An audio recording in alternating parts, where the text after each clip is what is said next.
Welcome all, Coleman Report Live. Good Friday Eve edition, Mueller investigation report day. Chuck Evans substituting for Lance Sexton. Where's Lance? Good afternoon, Bob. How are you? I'm fine. Thank you for joining us. You're from Tampa. I'm in Tampa, Florida today. What's the weather like there? It's lovely and sunny. I wish I'd be swimming instead of talking on this with you. You know, we were in Miami a couple weeks ago for the SBA BDO Summit. I love Florida. Talking to our friend, you know, we have our friends up at Alaska Growth. They visit us. Alaska's actually had a mild winter. So anyway, Chuck, thank you so much for pinch hitting. We have a lot of content. We have Jennifer who's going to join us, and I always screw up on Jennifer's name. I screw up on her company. Hey, I want to talk about the budget. This is my thought. I've done some research. I personally do not see the fees increasing. However, I have several caveats. The problem is the capital access model at SBA is showing a $100 million profit to the Treasury, but SBA CFO is saying, no, that's not quite true. We're going to have, anyway, I've talked to the Senate. I've talked to SBA.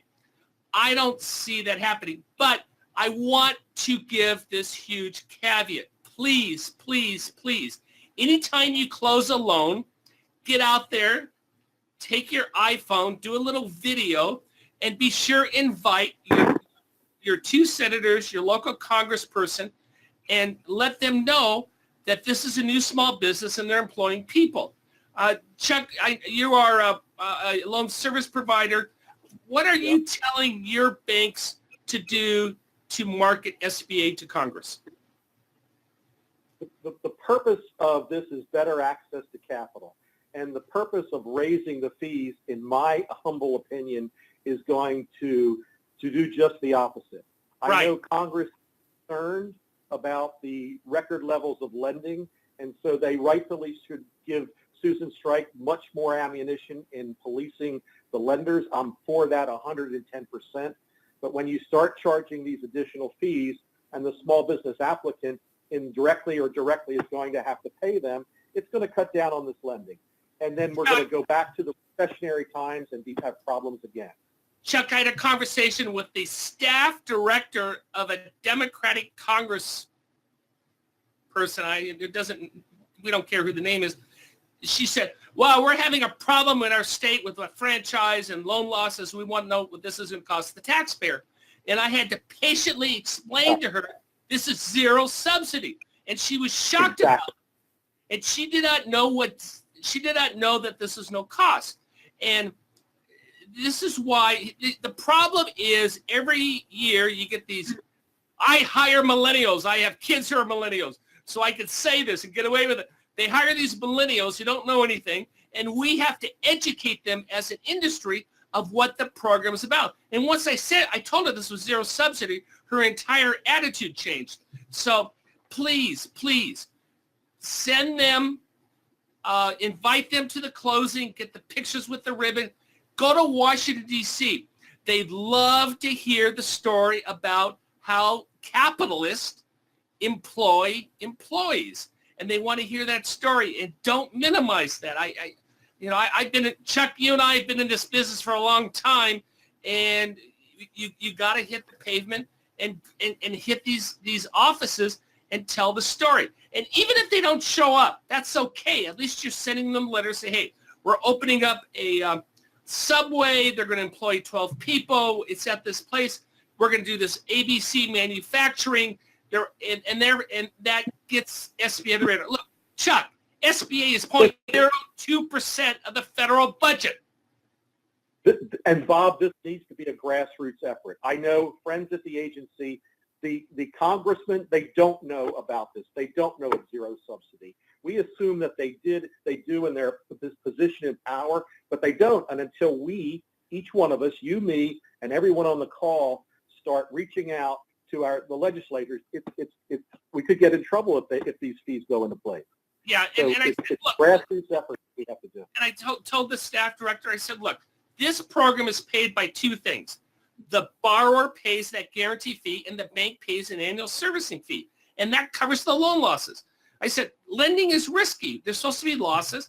Anyway, I'm getting off my soapbox and we're going to go on to the rest of the program. But I believe, my personal opinion is, we're not going to have increases in fees. It's not going to happen. Cooler heads will prevail. But that does not mean we cannot, as Chuck said, ignore the grassroots effort. And Nagel's a good advocate. I'm hoping they come through. It's the Nagel, NADCO, everyone out there. But this is not look, the local congressperson doesn't care about the banking trade organization. All they care about is, we have this manufacturing company and employs 30 people. It's in my district. And when I'm in the car, I can go through and say, oh, that's an SBA loan. They hired, and because of SBA, they hired 30 people and they do $7 million a year. And anyway. All right. That's the bottom line. Call your congressman. Yeah, but let them know of the specific loans in their district. Okay, let's go to the polls. Will you be attending an SBA conference this year? Yes or no? This is, Chuck, we're asking difficult questions today. This is a tough one. And again, you know, I'm a firm believer in these regional conferences as well as the annual NAGL and NADCO. It's a great opportunity for the younger SBA lenders to start learning about SBA. As I mentioned earlier, a lot of us are aging. There's a new workforce in place, and education's probably our number one priority going forward. I am a huge fan of this. I support NAGL, NADCO, all the regional conferences. We're going to have Jennifer come on. Jennifer is the organizer of 5 conferences, so we're going to get her on. Chuck, you are, what is your involvement with America West? One of the founders on the education committee. You know, we wanted to develop a conference that was a little different. You know, we have 90-minute tracks. It's not the same thing that NADCO or NAGO offers as a place to SOP. It's just different topics. You know, building the right department, closing the loan the right way. So it's very, very good for people in the West Coast to send their closers, their processors, new lenders. It's an inexpensive way to get some education. Yeah, and we'll talk about that more when Jennifer gets on. But I'm a huge fan of this. One of the first questions, the regulators, your audit, someone said their auditor, their CPA firm, SBA says, what are you doing for training? We send our people to these conferences. Number 2, does your institution have a clear understanding of Form 159 disclosure rules?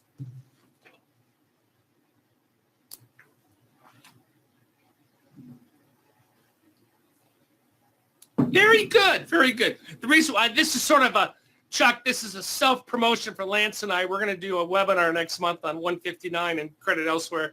So for you 30%, sign up. Also, we are going to, there are going to be new 159 rules, new credit elsewhere rules. They're going to be coming out. We understand there's confusion in the industry. That's why we are trying to be a thought leader on meeting this demand. And let's bring up the third question.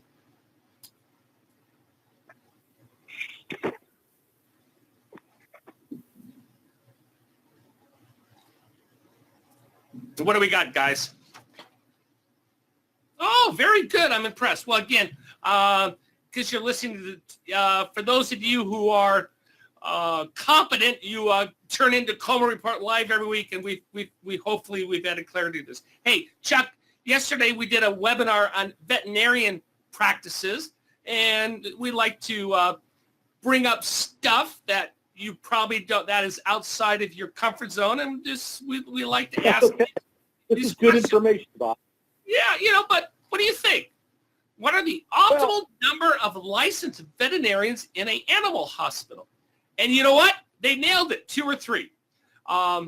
If you go over 5, that means that you are a larger hospital. You need a wider consumer base. Sole practitioner is difficult.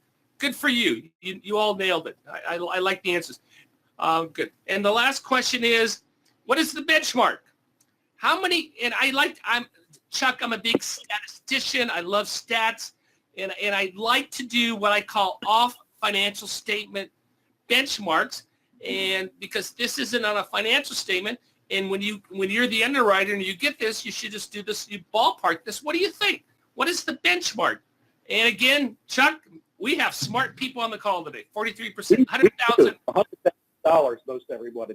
And you look at it, I take my pets to a one-person shop. It didn't last more than 2 years. And so it's absolutely right, spot on. Hey, let's go to the questions. Larry asked the question. Yes, I already addressed that. So let's go on to the next slide, gentlemen. Rebecca says, I don't know what the answer. Chuck doesn't know the answer. We're going to hold that over to next week. Gentlemen, we said we were going to kill that slide. We're going to talk about SAM reports next week. Here we go. Chuck knows this. Can I change a modification fee when a borrower wants to remove a guarantor? Can I charge? I should be charged a fee. My opinion, and Bob, this is my opinion, is no. I've called a couple people on this, and I've gotten more no's than yeses. So I would suggest not doing that. The answer, I disagree with you. The answer is yes. However, I don't think you should do it. Would you agree with that? Yeah, I would absolutely agree with that. Yeah, you can do it. I think it opens up yourself to a little exposure. There's just a lot of gray areas with the SBA. Right. If you start taking a position, you're pushing the envelope the wrong way. Yeah, and SBA really has a concern with borrower fees. The SOP is silence on this. You can do it. I wouldn't do it. It's not worth it, because what happens if it goes down, it goes to Hearns, and you may get into a fight, and you may just have to settle for repair. I wouldn't even go there. Anyway, that's my opinion. Right. All right. Next question. And here we have a case study. I'm not going to read the whole thing, but we have collateral and investment. You're paying down the loan more than what the original collateral value. It's prudent lending, and it makes sense. Okay. Here's the bottom. Business. You're not cashing out to buy a condo. You're using it for the business. You still have the collateral value. I'd say go do it. The bottom line is SBA wants you to make these decisions. And as Chuck said, as long as it's prudent lending, documented, and when we talk documented, Chuck, we're talking what, one paragraph? We're not talking a 3-page tome. No. Explain what you're doing and say, hey, we've thought about this. Documentation of why you're doing it, and you should be fine. But again, document. Yeah, and SBA is not going to, and SBA is not going to. Go ahead, Chuck. No, that's okay. I was thinking of the other question. Yeah, and this is a prudent lending practice. You document it and you move on. And they're not going to say, hey, you put down $75,000, we wanted $80,000. They're not going to criticize you for that. All they want to see is what your thought process was at that time. So you are in charge, whatever you think is prudent, and go from there, right? Exactly. All right. Next question.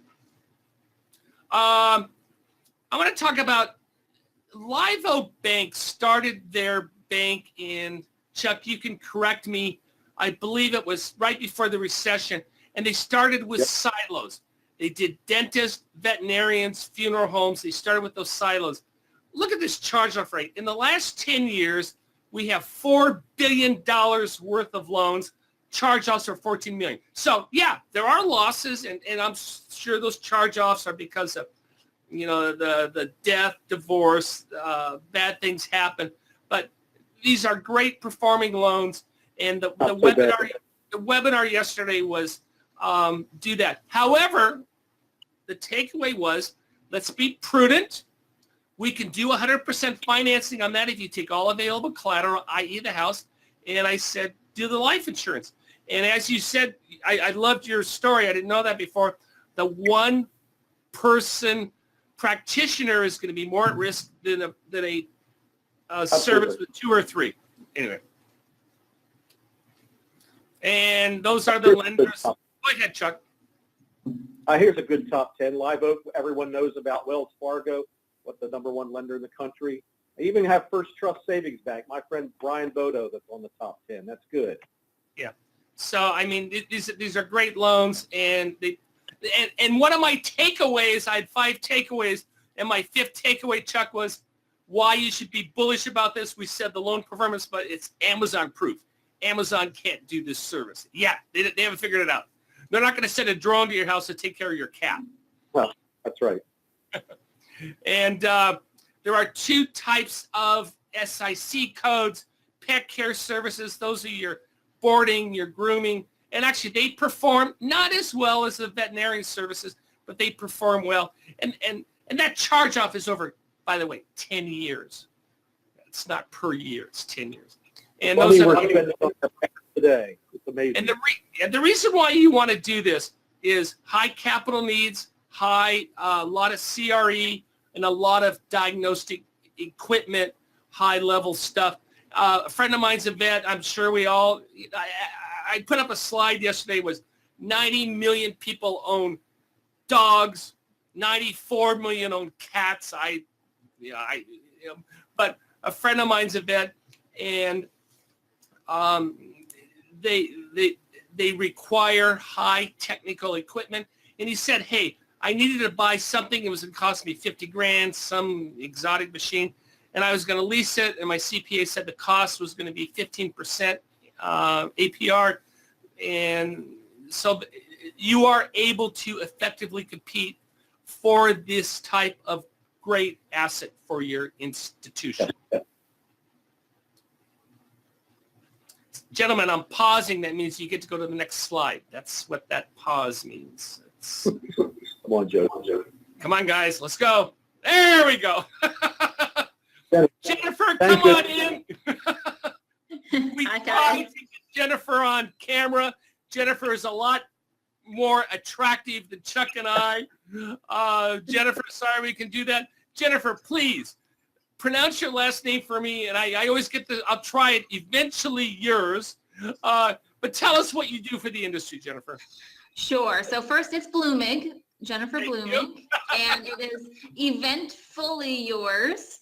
So I know it's kind of a joke, but we are one of the main providers of conference management in the SBA lending space for regional conferences. So, we've got 5 conferences currently under our belt, and one of them has just been completed in Asheville. It's the Georgia Lenders Quality Circle, does the Southeastern Small Business Lending Conference. That was a big success. We had about 450 people there. Nice. It was a great conference.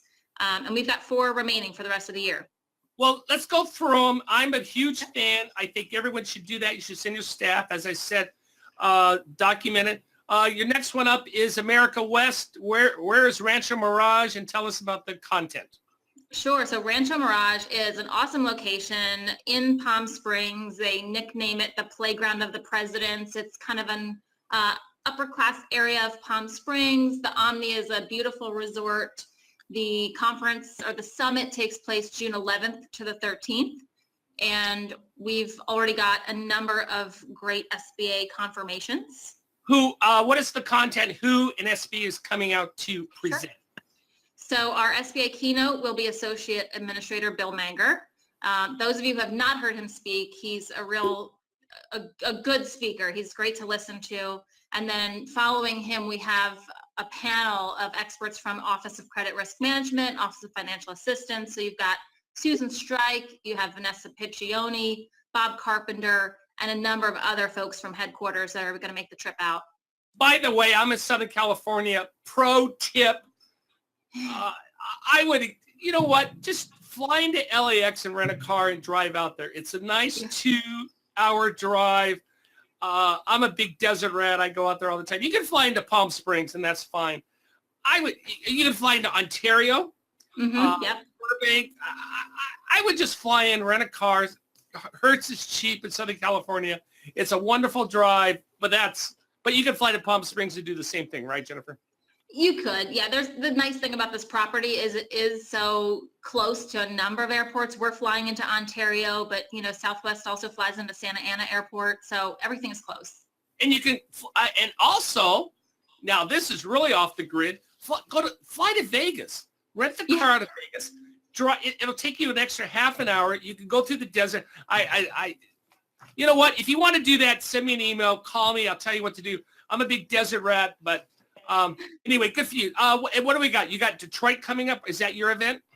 No, that's not mine. But one more thing I do want to mention on America West before we go on is, you know, we do have a pricing change that happens the end of this month. So pricing will go from $4.99 to $5.99. That is the discounted lender price.